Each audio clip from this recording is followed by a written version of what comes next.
तो कविता का नाम है निर्माणों के पावन युग में। ठीक है, निर्माणों के पावन युग में।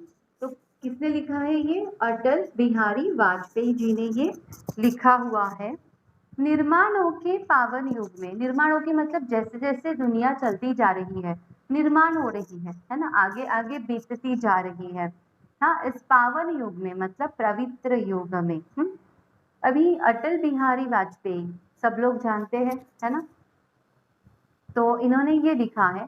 थोड़ा सा शब्द संसार देख लेते हैं, मतलब किस शब्द का अर्थ क्या है। तो वसुधा आपके टेक्स्ट बुक में भी दिया है, देखो थोड़ा सा मतलब जो पोयम में जो वर्ड्स होते हैं थोड़े अंडरस्टैंडिंग के लिए डिफिकल्ट होते हैं, है ना। तो पहले शब्द संपत्ति देखेंगे, तो बाद में पोयम आप लोगों को अंडरस्टैंडिंग के लिए बेटर रहेगा। वसुधा पृथ्वी, है ना, मराठी में उसे वसुंधरा भी बोलते हैं, हिंदी में उसे वसुधा बोलते हैं। मराठी में वसुंधरा, पृथ्वी, है ना, जननी, ऐसे। अगम अपार, है ना, अगम अपार, अपार मतलब आपकी परंपरा अपार है, भगवान बोलते हैं ना, वैसे। अगाध, अथाह, अगाध मतलब अथाह। मझधार, लहरों के बीचों बीच, लहरों के बीचों बीच, जैसे लहरें रहती है ना, दो लहरों के बीच में, मझधार। कौमुदी, चांदनी, कौमुदी मतलब चांदनी। भौतिकता, सांसारिकता, भौतिकता का कविता का मतलब क्या है? सांसारिकता। उत्थान मतलब उन्नति, उत्थान मतलब क्या है? उन्नति है, ठीक है। अनुसंधान मतलब खोज, अनुसंधान मतलब खोज। जब मैं पढ़ाती हूँ आप लोगों को उन शब्द को अंडरलाइन करके वहां पे अगर आप उसके अर्थ लिख लेंगे तो बाद में जब हम लोग इस पोयम को पढ़ेंगे आप लोगों को बहुत अच्छी तरह से वो अंडरस्टैंड कर पाओगे। अनुसंधान मतलब खोज, रिसर्च करते हैं ना हम लोग, अनुसंधान। वसुधा मतलब पृथ्वी, वसुधा मतलब पृथ्वी होता है। अगम मतलब अपार, अनबाउंड मतलब उसे कुछ सीमा नहीं है। अगाध मतलब अथाह, अगाध मतलब अथाह। मझधार मतलब लहरों के बीचों बीच, मझधार मतलब लहरों के बीचों बीच। कौमुदी मतलब चांदनी, है ना, स्टार्स। भौतिकता, सांसारिकता, भौतिकता मतलब क्या होता है? सांसारिकता। उत्थान मतलब उन्नति, प्रगति, है ना, डेवलपमेंट। उत्थान मतलब उन्नति, प्रगति, डेवलपमेंट बोलते हैं जिसे इंग्लिश में। शील मतलब हम्बलनेस, है ना, शील मतलब हम्बलनेस। संकोची प्रवृत्ति, शील मतलब संकोची प्रवृत्ति, इंग्लिश में अगर आपको चाहिए तो हम्बलनेस। सिंधु मतलब सागर, सिंधु मतलब सागर। अभी कैसे है कि सिंधु मतलब एक नदी है, हाँ, बट यहाँ पर पोयम में सिंधु मतलब समुद्र के लिए सिंधु इस वर्ड को यूज किया गया है। देखिए अभी ये जो अटल बिहारी वाजपेयी है इनका जन्म कब हुआ? 25 दिसंबर 1924। देखो मुझे तो ये हमेशा ध्यान में रहेगा क्योंकि मेरा बर्थडे आता है 24 दिसंबर। हाँ, तो नेक्स्ट डे कौन है? अटल बिहारी वाजपेयी। तो सिमिलरली उस दिन ये भी होता है, क्रिसमस भी होता है, तो ऐसे भी आप ध्यान में रख सकते हो। आपको ये सब पढ़ते हुए जनरल नॉलेज की तरफ भी ध्यान देना है। हाँ, आप लोग हमेशा आपके लैंग्वेजेस को ना हिंदी मराठी करके देखते हो, बट ऐसे नहीं है। हर चैप्टर आपको कोई ना कोई नॉलेज देते जाता है। मैं तो कहती हूँ कि तुम लोग नोट्स बनाओ, ठीक है, तुम लोग नोट्स बनाओ, जिस नोट्स को तुम लोग बाद में यूज कर सकते हो for competitive exam, for general knowledge. You are having olympiad exams also in your school, तो वहाँ पे ये सब चीजें, मतलब इसे खाली हिंदी करके मराठी करके लैंग्वेजेस करके मत लो, इससे कुछ सीखो, इससे कुछ नोट्स निकालो। मैं अपने कुछ नोट्स तुम लोगों के साथ शेयर करूंगी जो मैंने मराठी के निकाले हैं आपके टेक्स्ट बुक से। हिंदी के अब तक प्रिपरेशन मतलब मैंने निकाले नहीं है, जब निकालूंगी तो वो भी मैं शेयर करूंगी। बट मराठी जैसे ओलंपिक वर्तुळाचा गो, है ना, तो ये चैप्टर से बहुत सीखने जैसा है, जनरल नॉलेज लेने जैसा है। तो उसके मैंने कुछ नोट्स बनाए हैं, मैं आपके साथ वो बाद में शेयर करूंगी, तो आपको भी वो आदत लगे और इन कॉम्पिटिटिव एग्जाम के लिए आप लोग अभी से प्रिपेयर हो जाए, ये मेरा मतलब उद्देश्य है। परिचय देखो, अटल बिहारी वाजपेयी जी भारत के पूर्व प्रधानमंत्री, है ना, अटल बिहारी वाजपेयी। अभी इनके नाम से तो कोई स्कीम भी अवेलेबल है, जैसे जाओगे आपको कहीं इन्वेस्ट करना है तो अटल योजना, अटल योजना मतलब ये अटल बिहारी वाजपेयी जी ने ये योजना बनाई है। अटल पेंशन योजना, अभी याद आया मुझे, अटल पेंशन योजना मतलब किसी को अगर पेंशन नहीं है और उसे अगर आगे जाके पेंशन चाहिए तो इन्होंने एक योजना भी बनाई है। तो इन्होंने बहुत महान कार्य किए हुए हैं, साथ ही साथ ये राइटर भी है, इन्होंने ये कविता लिखी है, पत्रकार प्रखर वक्ता भी है। आपकी रचनाएं जीवन की जिजीविषा, राष्ट्र प्रेम एवं ओज से परिपूर्ण है। मतलब आपकी राष्ट्र भक्ति इसमें दिखाई देती है। प्रमुख कृतियां मतलब क्या होता है कि उन्होंने क्या क्या लिखा है, कृतियां मतलब जो उनके ग्रंथ है, जो उनके राइटिंग्स है अवेलेबल, उसके बारे में। मेरी 51 कविताएं, कुछ लेख कुछ भाषण, बिंदु बिंदु विचार, अमर बलिदान, ये उनके कुछ पुस्तक है। अभी पद्य संबंधी, हाँ पद्य बोलते हैं ना, पद्य मतलब कविता और गद्य मतलब चैप्टर। पद्य संबंधी रस की अनुभूति कराने वाली, सुंदर अर्थ प्रकट करने वाली, लोकोत्तर आनंद देने वाली रचना कविता होती है। इसमें दृश्य की अनुभूतियों को साकार किया जाता है। इस कविता में वाजपेयी जी ने नूतन अनुसंधान, संस्कृति के सम्मान, जगत का कल्याण उत्थान करने के साथ ही साथ चरित्र निर्माण करने को विशेष महत्व प्रदान किया है। मतलब ये बोल रहे हैं कि जैसे जैसे हम लोग डेवलपमेंट कर रहे हैं, है ना, जैसे हम लोग संस्कृति का सम्मान करते हैं, जगत का कल्याण कर रहे हैं, प्रगति कर रहे हैं, उसी के साथ आपका चरित्र भी अच्छा अच्छा होते जाए। मतलब जिस तरह से डेवलपमेंट चालू है उस तरह से अपना चरित्र भी अच्छा, मतलब उसका ग्राफ जो है वो बढ़ता ही बढ़ता रहना चाहिए।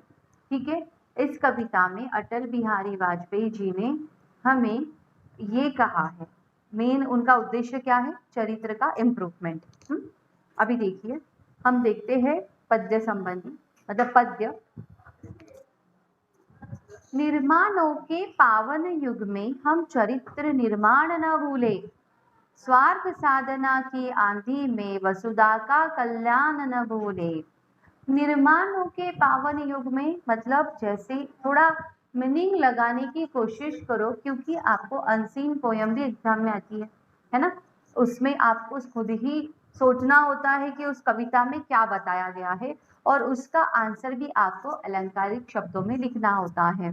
तो यहाँ पर उन्होंने कहा है निर्माणों के पावन युग में, मतलब जहाँ ये डेवलपमेंट हो रही है, हर फील्ड में हम लोग आगे जा रहे हैं, हम चरित्र निर्माण न भूलें, मतलब चरित्र को निर्माण करना हमें भूलना नहीं चाहिए। चरित्र को निर्माण करना मतलब अच्छे चरित्र को निर्माण करना। हाँ, स्वार्थ साधना की आंधी में, स्वार्थ कर रहे हैं, स्वार्थ साधना मतलब खुद का स्वार्थ साधना, स्वार्थ करना, हाँ उसकी आंधी में मतलब उस तूफान में वसुधा का कल्याण न भूले। हर कोई अपने स्वार्थ के लिए झट रहा है और कोई आगे जाने के लिए लड़ाई कर रहा है। और इस स्वार्थ की लड़ाई में अपने वसुधा का, अपने पृथ्वी का, अपनी धरती माता का कल्याण करना हमें भूलना नहीं चाहिए। ठीक है, इस पंक्ति में अभी लेखक ने क्या कहा है, क्या संदेश दिया है कि स्वार्थ हर जगह पे फैला हुआ है। ये जो स्वार्थ की आंधी है हर तरफ चल रही है, हर तरफ फैली हुई है। तो हमें ये जो जगत का कल्याण है, ये जो पृथ्वी का कल्याण है, इस वसुधा का कल्याण है, उसे हमें भूलना नहीं है, हमें उसे भी ध्यान में रखना है, उसे भी ध्यान में रखना है। आगे देखिए, माना अगम अगाध सिंधु है संघर्षों का पार नहीं, माना अगम अगाध सिंधु है संघर्षों का पार नहीं। सिंधु मतलब हमने देखा है समुद्र, ओशन, है ना, अगाध मतलब अथाह, अगम मतलब अपार, अपार समुद्र, अथांग समुद्र बोलते हैं ना, विशाल समुद्र।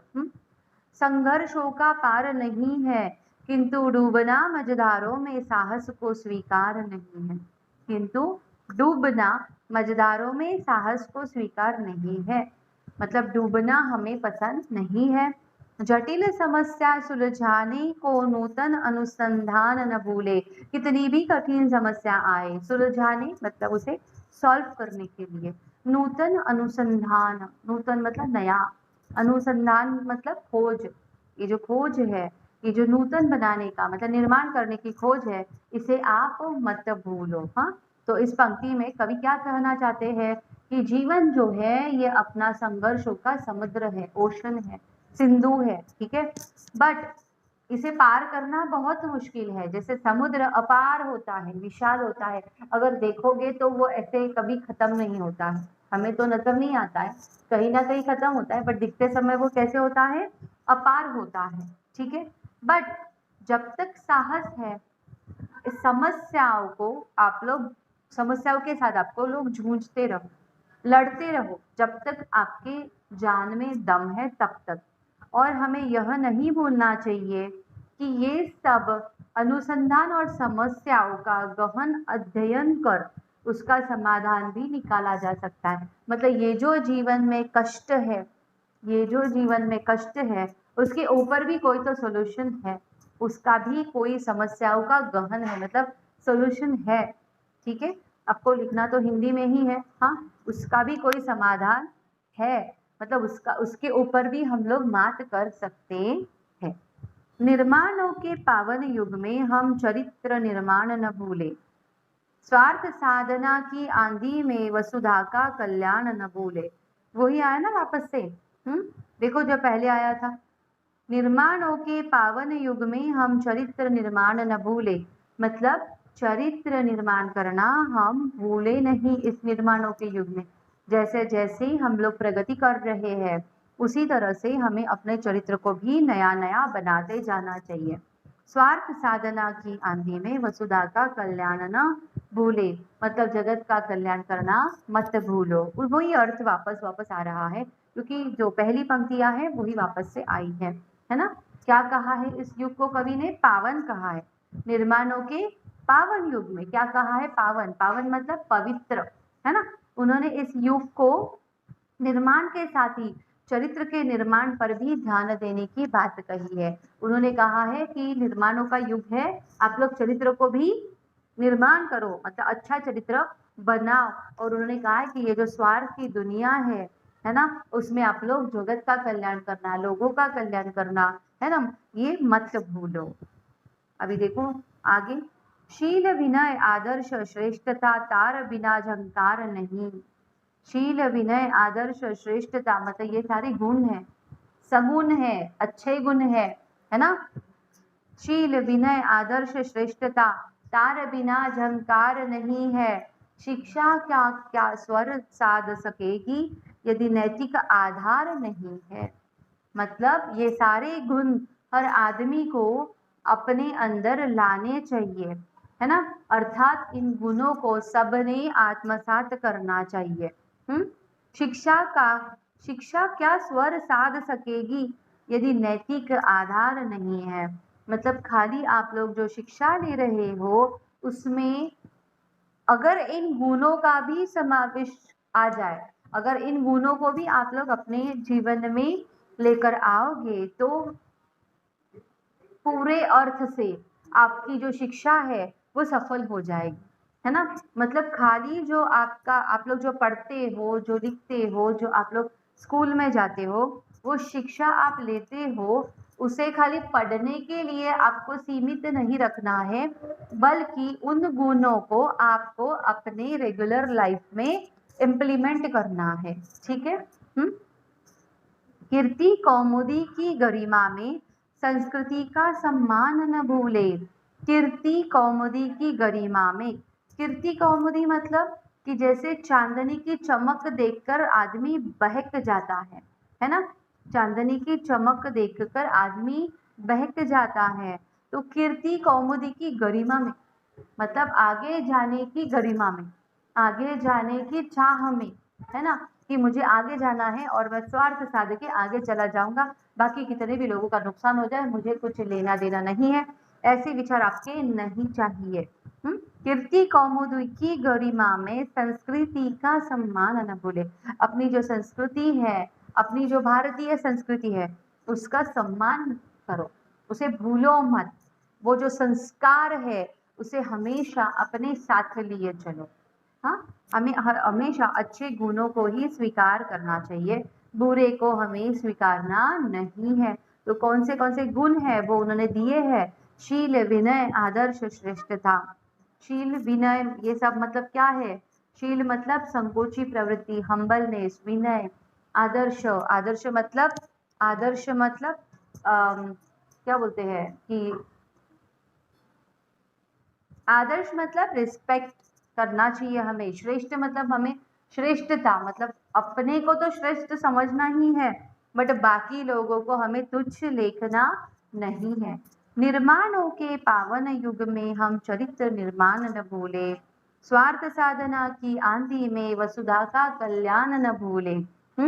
वही आया वापस से। हाँ, मतलब ये जो पावन युग है, इसमें ये जो इसमें कंटिन्यूसली जो डेवलपमेंट हो रही है, इसमें हमें चरित्र का भी निर्माण करना चाहिए, अच्छा चरित्र बनाना चाहिए।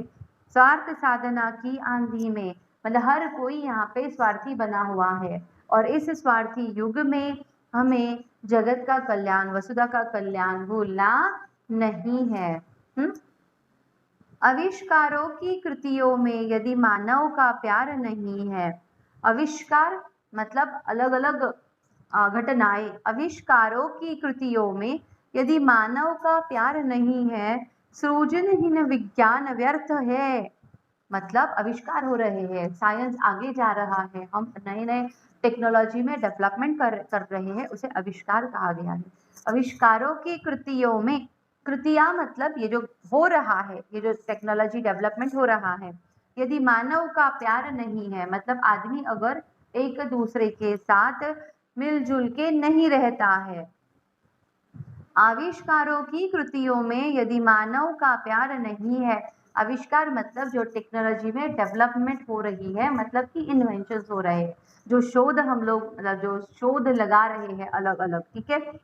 इन कृतियों में यदि मानव का प्यार नहीं है, मतलब मानवता नहीं है, मानव का प्यार नहीं है, मतलब अगर हमें मानवता नहीं है, सृजनहीन विज्ञान व्यर्थ है। ये जो विज्ञान है ये फिर क्या हो जाता है? व्यर्थ हो जाता है। अगर यही इंसानियत ही नहीं है तो अपना विज्ञान भी व्यर्थ है, चाहे आप कितना इन्वेंशंस करो, चाहे आप लोग कितना भी आगे बढ़ो, ये अपना विज्ञान, ये अपना टेक्नोलॉजी, ये सब व्यर्थ है। विज्ञान की सारी खोज व्यर्थ है। भौतिकता के उत्थानों में जीवन का उत्थान न भूले। भौतिकता मतलब सांसारिक सुख, हर कोई अपने संसार को सुखी करने के लिए लड़ रहा है ना। भौतिकता की उत्थानों में मतलब वो युद्ध में, भौतिकता की उस उत्थानों में, है ना।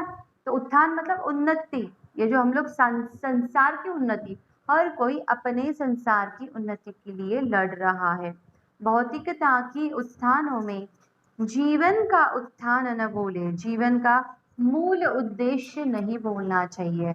हाँ, अभी देखो जीवन का मूल उद्देश्य क्या है कि अच्छे रहो, मानवतावादी बनो, है ना, सब लोग एक दूसरे के साथ मिलजुल कर रहो, है ना, एकजुट होके रहो। ये सब जो मूल्य है ये हमें भूलने नहीं है, ये कवि इस कविता में कहना चाहते हैं। निर्माणों के पावन युग में हम चरित्र निर्माण न भूले, स्वार्थ साधना की आंधी में वसुधा का कल्याण न भूले। मतलब वही हो गया, वापस से वही रिपीट किया गया है कि ये जो पावन धरती है, इसके निर्माणों में, मतलब इसके जो डेवलपमेंट हो रही है, उसमें हमें चरित्र को भी निर्माण करना है, अपने अच्छे चरित्र को हमें बनाना है। और ये जो स्वार्थ की लड़ाई है, इसकी आंधी में हम लोग जो जगत का कल्याण जो करना है हमें, उसे हमें भूलना नहीं है। अभी ये इस पोयम में, ये इस पद्य में आपको दिया गया है, ठीक है। तो इस वीडियो को आपको बार बार सुनना है ताकि इसका जो अर्थ है, इसका जो भावार्थ है, ये आपको अच्छी तरह से समझ में आए और कोई भी प्रश्न का उत्तर आप लोग अच्छी तरह से लिख सको। ठीक है, किसने लिखा है ये जो लिखा है अटल बिहारी वाजपेयी जी ने लिखा है। ठीक है, कुछ समानार्थी शब्द हम लोग देखते हैं। देखो, सृजन, सृजन मतलब निर्माण, सृजन समानार्थी शब्द। अगर आपको कहा गया कि सृजन का अर्थ पंक्ति में से ढूंढो तो निर्माण, सृजन मतलब निर्माण। सागर, सागर मतलब पंक्ति में कहा गया है सिंधु, है ना। सागर मतलब पंक्ति में कहा गया है सिंधु। तूफान, तूफान का एक वर्ड पंक्ति में आया है और वो है आंधी। तूफान का एक अर्थ पंक्ति में आया है, वो है आंधी। हिम्मत, हिम्मत पंक्ति में है साहस। हिम्मत इस पद्य में दिया है उन्होंने साहस। नया, नया को उन्होंने बोला है नूतन, है ना। नूतन शब्द आया है कविता में, तो नूतन, नया। झनकार, झनकार और पंक्ति में झंकार, झनकार और पंक्ति में है झंकार। ठीक है, आवाज, आवाज का स्वर, स्वर, आवाज मतलब स्वर। ऐसे होता है ना, आप लोगों को बोलते हैं कि स्वर का इस पंक्ति में से कौन सा समानार्थी शब्द है उसे ढूंढ के निकालो, तो आपको उसे मतलब वो आपको सब पता होना चाहिए। गौरव, गौरव मतलब गरिमा, गरिमा, गरिमा ये शब्द यहाँ पे आया हुआ है देखिए, तो गौरव मतलब है गरिमा। आविष्कार, आविष्कार मतलब नवनिर्माण, इन्वेंशन। प्राणी, प्राणी ये शब्द पंक्ति में आया हुआ है, उसका समानार्थी हो सकता है जीव, जीव मतलब प्राणी। आपको तो पता है ये कॉमन वर्ड है, बट जितना कॉमन होता है उतना ही ढूंढने के लिए मुश्किल हो जाता है एग्जाम में। सांसारिक मतलब भौतिक, है ना।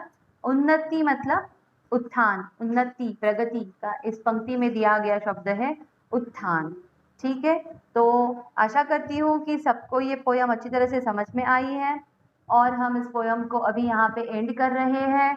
तो आगे भी हम लोग ऐसे ही कुछ वीडियोस लेकर आने वाले हैं, तो इसलिए आपको क्या करना है, लाइक करना है, सब्सक्राइब करना है और मैक्सिमम शेयर करना है और बेल आइकन के बटन को प्रेस करना नहीं भूलना है।